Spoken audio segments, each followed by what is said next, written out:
Hello and very welcome everyone to this session of the Modern History Previous Year Questions Part 4. In today's session, we are going to discuss some of the questions related to modern history that has been asked in the exams previously, and we will also see that type of questions that could come into your exams in the upcoming exams. So before we start, these are the topics I got covered for you in this session. So I have got colonial economy basically in this session that is covered. And let's start. So before we start, the images used in our slide deck are for educational purpose only. We respect the intellectual property rights of the original creators and owners of these images. If you are the owner of any of the images used in this deck and have any concerns or issues, please contact us at sathi@iitk.ac.in and we shall remove the images. So first question that we have, in which year did Dadabhai Naoroji became the first Indian member of the House of Commons in the United Kingdom? Options are 1893, 1892, 1891, 1896. So try to find out the answer, guys.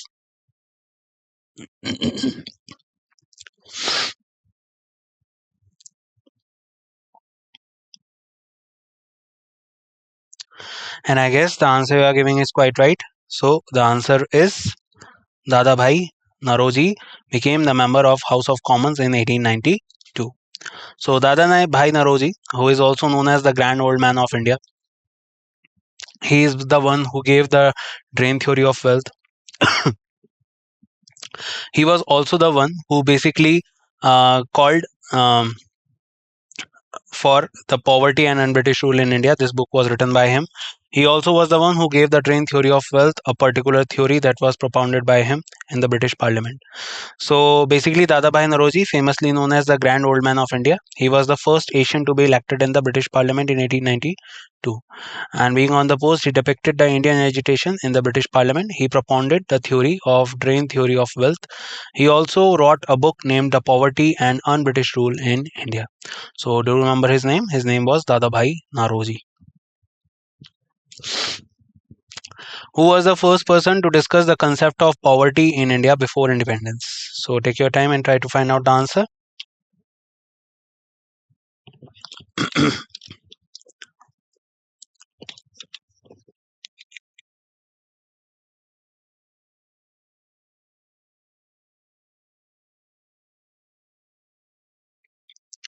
And I guess you have figured it out. The answer is Dadabhai Naoroji. So, in pre-independent India, Dadabhai Naoroji was the first to discuss the concept of poverty line. The poverty line proposed by him was based on the cost of subsistence or minimum basic diet, like rice, flour, dal, vegetables, ghee, vegetable oil, and salt. Dadabhai Naoroji was also the first Persian who became the president of the Congress, and other than Jawaharlal Nehru, he was also the one who became the president of Congress for the maximum number of times. He became the president of Congress 3 times from 1885 to 1947. So remember his name. His name is Dadabhai Naoroji. Who was the first Indian origin ruler to accept the concept system of subsidiary alliance? Nizam of Hyderabad, Dalip Singh of Punjab, Gaikwad of Baroda, or Scindia of Gwalior? So take your time and try to find out the answer, guys.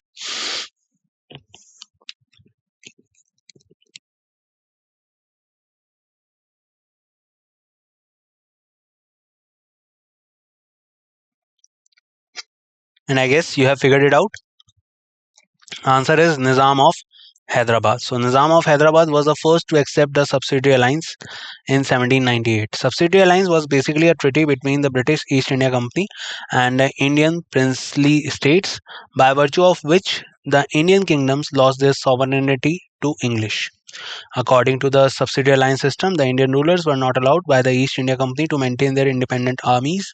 Subsidiary alliance in India was planned by Lord Wellesley. But this term was introduced by French Governor Dupleix. Remember this point very well because this is very important. Order in which the Indian states entered into subsidiary alliance. First of all, the Hyderabad, they became the member.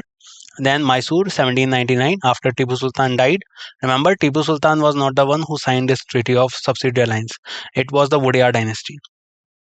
Tanjore, 1799, Awadh, 1801, Peshwa, 1802, Sindhya, 1804, and particularly if we talk about the Gaikwad, so that's in 1803. So do remember all these people, they have particularly signed the subsidiary alliance one by one. But who was the first one? That was Hyderabad. According to the Dash, Indian rulers were not allowed to have their independent armed forces by the East India Company. We just did this question. Try to find out the answer. Options are doctrine of lapse, um, subsidiary alliance system, divide and rule policy, policy of paramountcy. So take your time.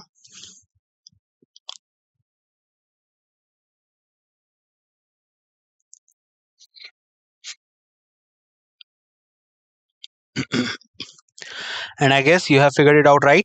The answer is subsidiary alliance system. So Nizam of Hyderabad was the first to accept the subsidiary alliance in 1798. Subsidiary alliance was basically a treaty between the British East India Company and the Indian princely states, by virtue of which the Indian kingdoms lost their sovereignty to English. According to the subsidiary alliance system, the Indian rulers were not allowed by the East India Company to maintain their independent armies. The subsidiary alliance in India was planned by Lord Wellesley, but this term was introduced by French Governor Dupleix, order in which the Indian states entered into subsidiary alliance. Hyderabad 1798, Mysore 1799, Tanjore 1799, Awadh, Peshwa, Scindia, and Gaikwad, one by one.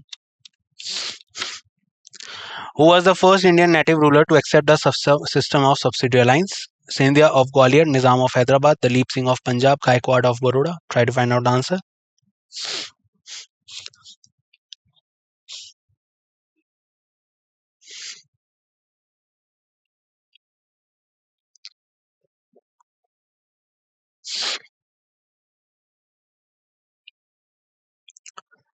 And I guess your answer is right, because the answer is Nizam of Hyderabad. We just learned about it, this one. So remember, he was the first Indian native ruler to accept the system of subsidiary alliance. Subsidiary alliance was brought into the system by Lord Wellesley, but this term was first coined by Governor Dupleix. He was a French governor.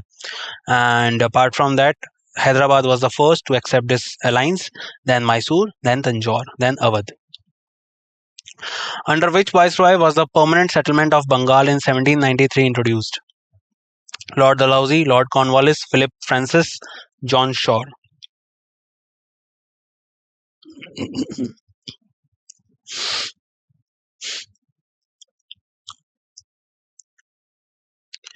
And I guess the answer you are giving is right. So the answer is Lord Cornwallis. So the permanent settlement of Bengal was brought into effect by the East India Company, headed by Governor General Lord Cornwallis in 1793.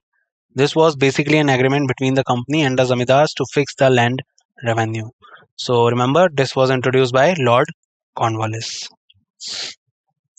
One of the most important contributors of the British to India in 1853, which enabled the people to travel long distance, was airways, railways, roadways, waterways. Try to find out the answer.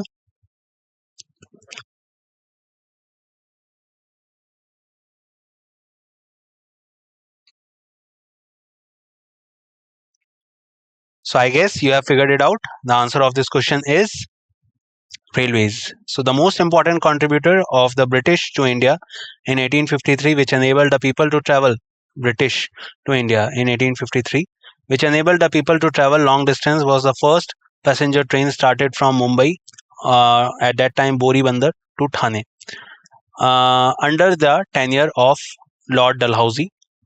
It was started on 16th April 1853 and ran off 34 km with 400 people.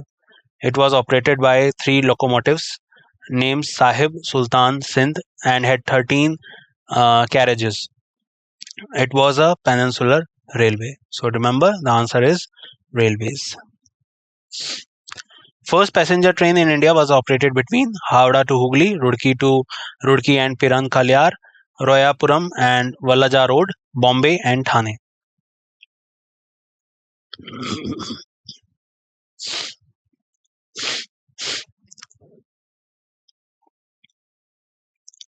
I guess you have figured it out correctly. The answer is Bombay and Thane. So most important contribution of the British to India in 1853, which enabled the people to travel British to India, which enabled the people to travel long distance, was the first passenger train started from Mumbai to Thane under the tenure of Lord Dalhousie. It was started on 16th April 1853 and ran off 34 kilometers with 400 people. It was operated by three locomotives named Sahib Sultan Sindh and had 13 carriages. It was Peninsular Railway. In which year was the railway introduced by British in India for passengers?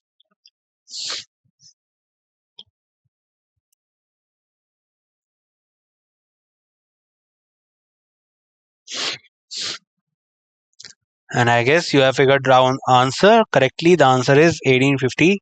So the most important contribution of the British to India in 1853, which enabled the people to travel long distance, was the first passenger train started from Mumbai. At that time, it was known as Boribandar to Thane. Under tenure of Lord Dalhousie, it was started on 16th April 1853 and ran off 34 kilometers with 400 people. It was operated by three locomotives named Sahib, Sultan and Sindh and 13 carriages. It was a peninsular railway. In which of the following Indian states the first passenger train was started? Maharashtra, Tamil Nadu, Uttar Pradesh, West Bengal.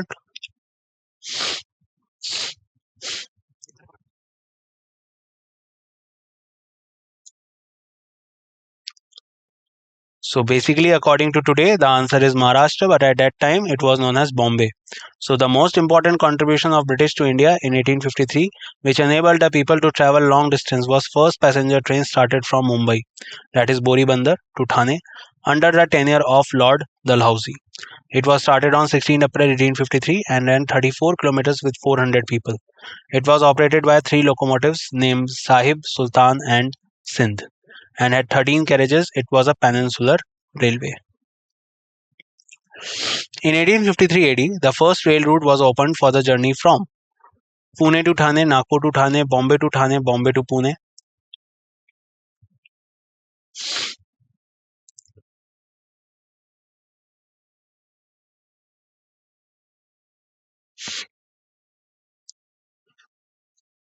And I guess the answer you are giving would be right, because the answer is Bombay to Thane. We just did this question and it is a different way of asking this question. So the question would be same, but it can be asked in different ways, so do not get confused in the exams. The most important contribution of the British to India in 1853, which enabled the people to travel long distance, was first passenger train started from Mumbai, that is Boribandar to Thane. Under the tenure of Lord Dalhousie, it was started on 16 April 1853 and ran off 34 kilometers with 400 people. It was operated by three locomotives named Sahib, Sultan and Sindh and had 13 carriages. It was a peninsular railway. When was the first passenger train run in India? Options are in front of you. I don't think that you need quite time, but take your time and choose the correct option.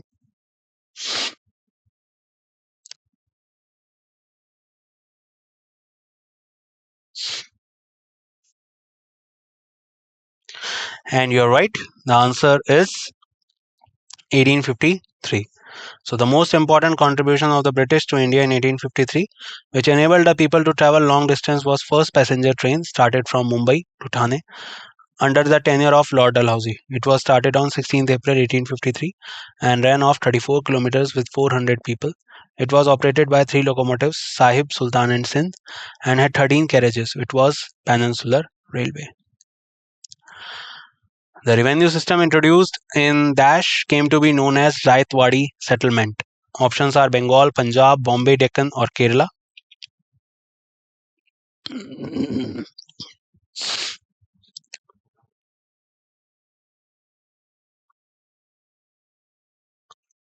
And the answer is Bombay, Deccan.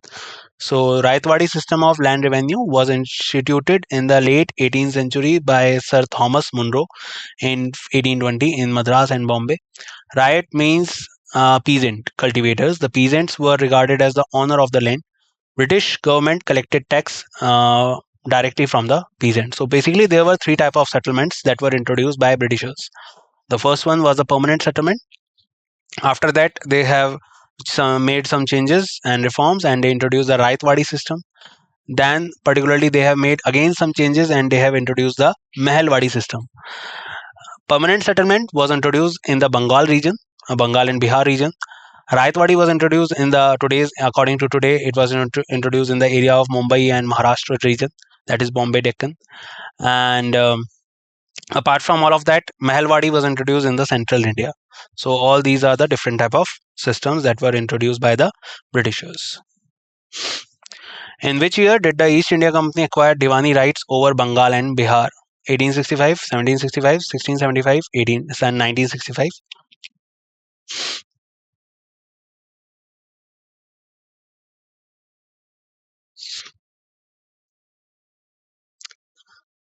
So very important question this is, as the answer is 1765. So Diwani of Bengal, Bihar and Odisha was granted to the East India Company by the Mughal Emperor Shah Alam II in 1765 after the Nawab of Awadh was defeated in the Battle of Buxar. The company took control of the Allahabad and its surrounding area. The company handed over this area to the emperor and in return received the Diwani of Bengal. Gaining Diwani meant that the company got the right to collect revenue in Bengal, Bihar, and Odisha. In return, the company used to give rupees 26 lakh annually to Mughal Emperor Shah Alam II. So, do remember the answer is 1765. The first textile mill in India was established at Fort Gloucester near in Dash in 1818. Madras, Ahmedabad, Bombay, Calcutta.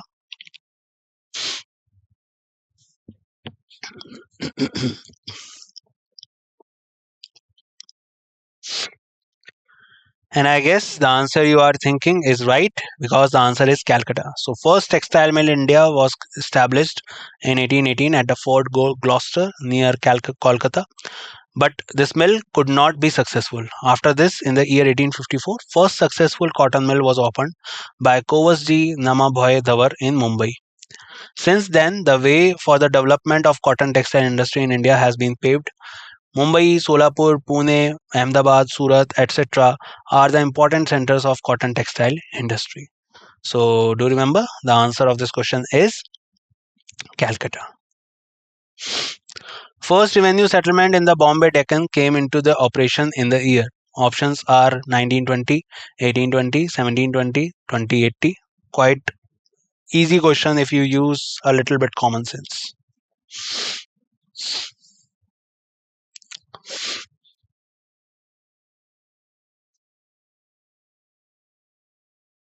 So as we know that Britishers won the Anglo-Maratha War, the third Anglo-Maratha War in 1818, and after that they have the control over the Maharashtra region and all these regions. So basically, out of all these options, the answer could only be 1820. It estimated the average income from different type of land. It also assessed the revenue paying capacity of the riot. It is the first revenue settlement in the Bombay Deccan and was made in the 1820s. The revenue that was demanded was so high that in many places peasants deserted their villages and migrated to new regions. So remember the answer is 1820. In which year was the permanent settlement brought into effect by the East India Company? 1770, 1793, 1794 or 1792? Try to find out the answer, guys.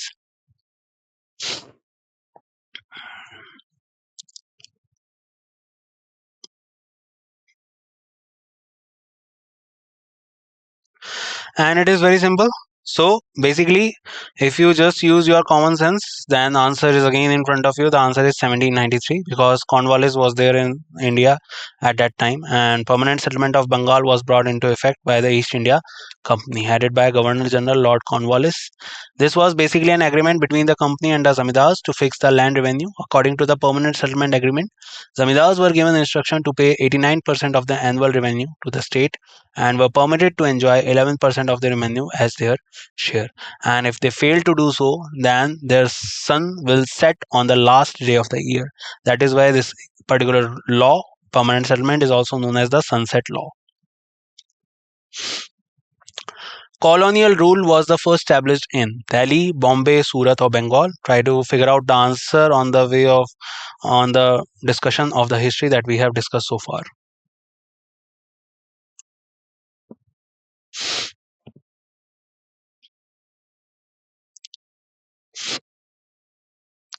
And I guess you have figured it out.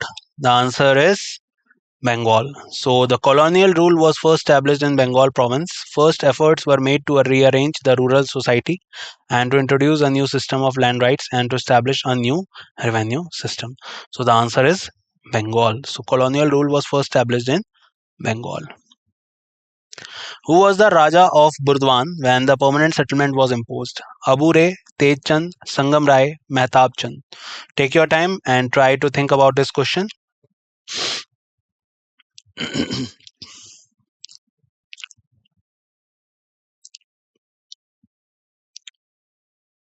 And I think you have figured it out. The answer is Tej Chand. So the permanent settlement was imposed. Tej Chand was the Raja of Burdwan. Subsequently, under Mehtab Chand, the estate prospered. Mehtab Chand helped the British during the Santhal Rebellion and 1857 revolt. After many deliberations, the Court of Director passed a 10-year settlement act in 1790, which finally led to the Permanent Settlement Act of 1793, instituted by Lord Cornwallis. So remember, the answer is Tej Chand. British had divided the territories in India into province. Bengal, Bombay, Madras were also called as Presidency, Constituency, Pargana, sectors.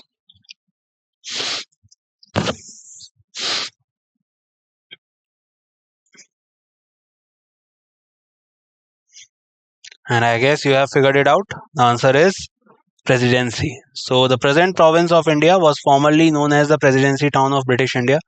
They were the administrative division of Britishers during the British rule. The presidency existed between 1612 to 1947, in which the Bengal, Bihar, and Bombay presidencies are mentioned prominently. So, do remember the answer is presidency.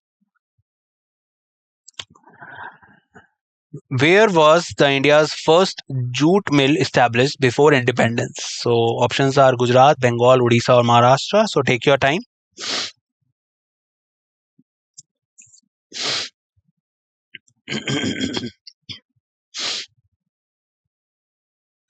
So I think if you know a little bit of geography, then this question would not be difficult because jute is basically found in Bengal. The largest producer of jute in the world is Bangladesh. Then on second position comes India, and the major part is West Bengal.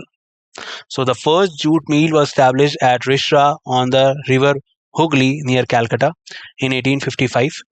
The Ackland Mill was the first jute mill established in India in 1855 by George Ackland and Bengali financier Babu Bisyumbar Sen. So, do remember the answer is Bengal. Dash was introduced in Bengal, Bihar, and Odisha by Lord Cornwallis. Simple question. We just discussed about this in earlier questions. So, try to find out the answer. Options are permanent settlement, Raitwadi system, Izardari system, Mehelwadi system.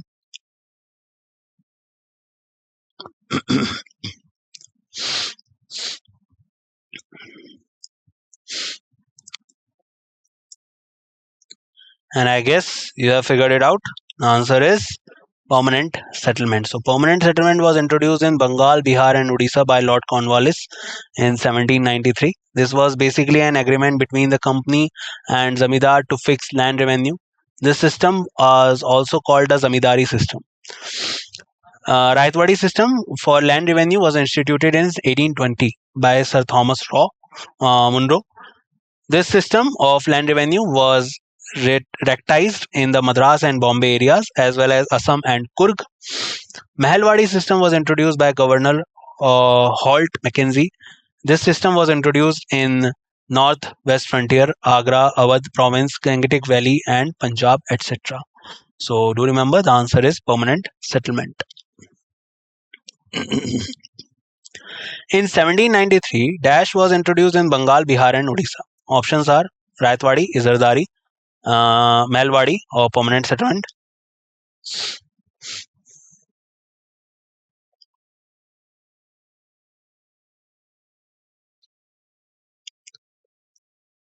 And now we have discussed this thing so far many different times. So I hope the answer you are thinking is right. The answer is permanent settlement. So permanent settlement was introduced in Bengal, Bihar, and Odisha by Lord Cornwallis. This was basically an agreement between the company and the Zamidar to fix the land revenue. This system, also called the Zamidari system, Raitwadi system, land revenue was instituted in 1820 by Sir Thomas Munro. This system of land revenue was recognized in the Madras and Bombay areas as well as Assam and Kurg provinces. Mehalwadi system was introduced by Governor Hall Mackenzie. The system was introduced in the northwest frontier, Agra, Awadh province, Gangetic Valley, and Punjab, etc. So the answer is permanent settlement. Dash was introduced in 1830 in the central province, present day West UP, Madhya Pradesh, and some part of Punjab. Options are Raitwadi, Izaredari, Mehalwadi, permanent settlement.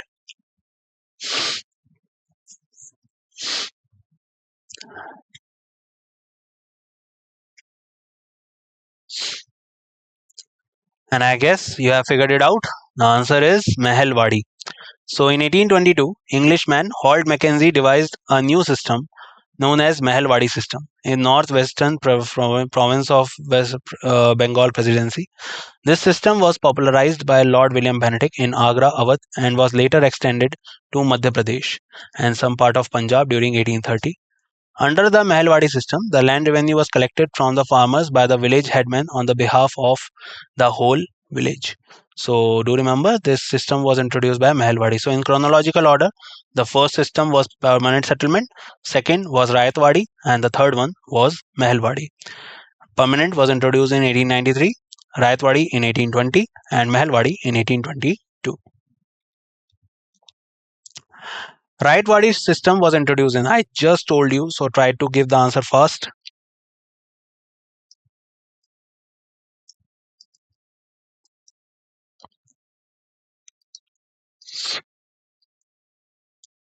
And I guess you have figured it out because the answer is 1820. So Rayatwadi system was a land revenue system. It was introduced by Thomas Munro, governor of Madras in 1820. This system was practiced in the Bombay Madras region as well as Assam and Kurg province. The system, the peasants were regarded as the owner of the land and the taxes were directly collected by the government from the peasants. If they failed to pay the taxes, they were evicted from their land by the government. In permanent settlement, the taxes were collected by the zamindar, and in Mehalwadi system, the taxes were collected by the particular mahal of every particular village. So remember the answer is 1820.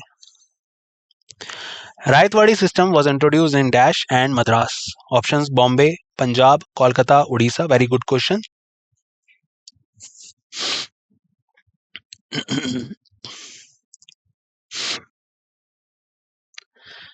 And I guess you have figured out the answer. The answer is Bombay. Rayatwadi system was a land revenue system introduced by Thomas Munro, the governor of Madras in 1820. The system was practiced in the Bombay Madras region as well as the Assam and Cook province. This system, the peasants were regarded as the owner of the land and taxes were directly collected by the government from the peasants. If they failed to pay the taxes, they were evicted from their land by the government. So it was introduced in Bombay and Madras. Once again, permanent settlement was introduced in the region of Bengal region. Rayatwadi was introduced in the regions of Bombay and Madras, and Mehalwadi was introduced in the regions of central India.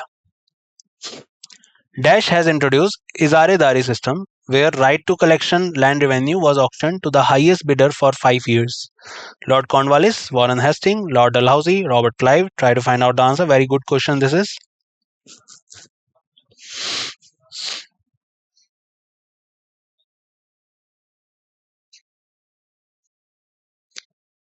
And I guess you have figured out the answer. The answer is Warren Hastings. So in 1773, Warren Hastings introduced a new land revenue system, which was known as Izaredari system. In this system, the right to collecting land revenue for particular areas was auctioned to the highest bidder for a period of 5 years. In this system, particularly, any person who can bid the highest value, that the revenue he is going to collect would be highest, so that person would be given the particular area for another 5 years.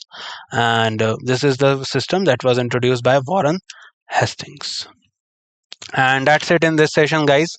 I hope you got to know a lot of things regarding the type of settlements that were introduced by Britishers at that time, and lot of different type of independent states that were formed at that time. I will meet you in the next session in which we will discuss some more things related to the current affairs. And till the time we meet, bye bye. Take care, everyone, and see you soon.